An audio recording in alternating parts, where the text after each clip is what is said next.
You've made the decision, one of the most hopeful, exciting decisions of your life. You're ready to try to conceive. And then the questions arrive. Do you just stop birth control and hope for the best? Should you take vitamins? Change your habits? See a doctor? The internet is full of conflicting advice, and it's easy to feel overwhelmed before you even begin. That's why this series exists. This isn't about pressure or perfection. It's about clarity. By the end of this video, you'll have a simple, practical pre-pregnancy checklist you can start using today. This is step 1 of your TTC roadmap. Let's begin. Number 1, schedule a preconception checkup. This first step isn't a supplement or a test, it's a conversation. Seeing your doctor before pregnancy gives you a huge advantage. This visit is about planning, not being sick. You'll review your medical history, including any chronic conditions, medications, or supplements. Some common prescriptions and herbs may need adjustment before pregnancy, always with medical guidance. You'll also review vaccinations like rubella and chickenpox, which can be serious during pregnancy, but easily addressed beforehand. Most importantly, this is your chance to ask questions. Write them down. No question is too small. This visit sets the foundation for everything that follows. Number 2, start a prenatal with folic acid. If there's one non-negotiable on this list, it's folic acid. Folic acid supports early brain and spinal cord development, often before you even know you're pregnant. Getting enough reduces the risk of serious neural tube defects. Aim for at least 400 micrograms daily, starting at least 1 month before conception. A prenatal vitamin also builds iron, calcium, and other nutrient stores ahead of pregnancy. If nausea is an issue, try taking it at night or with food. This tiny habit has an enormous impact. Number 3, nourish your body with whole foods. Think of food as fuel and building blocks. Focus on abundance, not restriction.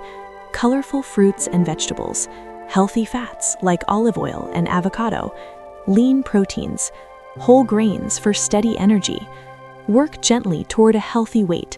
Both being underweight and overweight can affect ovulation. Also begin pregnancy-safe habits now. Limit high-mercury fish, avoid unpasteurized dairy, and ensure meats are fully cooked. Small shifts now make pregnancy transitions easier later. Number 4, audit smoking, alcohol, and caffeine. Smoking is the clearest risk factor. It damages eggs and sperm and increases miscarriage risk. If this applies to you or your partner, seeking support to quit is one of the most powerful steps you can take. Alcohol is best avoided while trying to conceive, since early pregnancy often goes unnoticed and no safe level has been established. Caffeine doesn't need to disappear, just moderate it. Aim for under 200 milligrams per day, about 1 cup of coffee. Number 5, manage stress and prioritize sleep. Chronic stress can disrupt the hormonal communication that regulates ovulation. This isn't about eliminating stress, it's about managing it gently. Short walks, deep breathing, journaling, or quiet time all count. Sleep is just as important.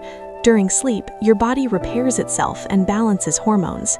Aim for 7 to 9 hours per night and a calming bedtime routine. Number 6, find your just right exercise.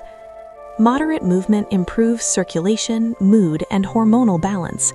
Walking, swimming, cycling, or strength training are all excellent choices. Very intense training can sometimes suppress ovulation. If your cycle becomes irregular, it may be a sign to ease back. The goal is consistency, not exhaustion. Number 7, include your partner. Sperm health contributes to about half of conception. Sperm take around 90 days to mature, meaning today's habits affect fertility 3 months from now. Approach this as a team: shared meals, shared habits, shared goals. This isn't about blame, it's about support. Number 8, don't skip dental health. Gum disease causes inflammation, which has been linked to pregnancy complications. A cleaning and checkup now helps reduce systemic inflammation later. Oral health is whole body health. Number 9, embrace the 90-day window. Eggs and sperm mature over about 3 months. The changes you make today are investments, not quick fixes. Be patient. You're building a foundation. Number 10. Educate yourself and protect your mindset. Learn your cycle, notice patterns, understand ovulation, and just as importantly, protect your mental space. Limit comparison, choose supportive voices, practice self-compassion. This journey looks different for everyone. You don't need to do everything at once. Start where you are. Choose 1 or 2 steps this week, perhaps scheduling that doctor's visit or starting a prenatal. This isn't about perfect readiness, it's about informed, loving preparation. In Step 2 of the TTC roadmap, we'll dive into understanding and tracking ovulation, the key to your fertile window. If this video helped you, please like and subscribe so you don't miss the next step. Be kind to yourself. You're doing something meaningful.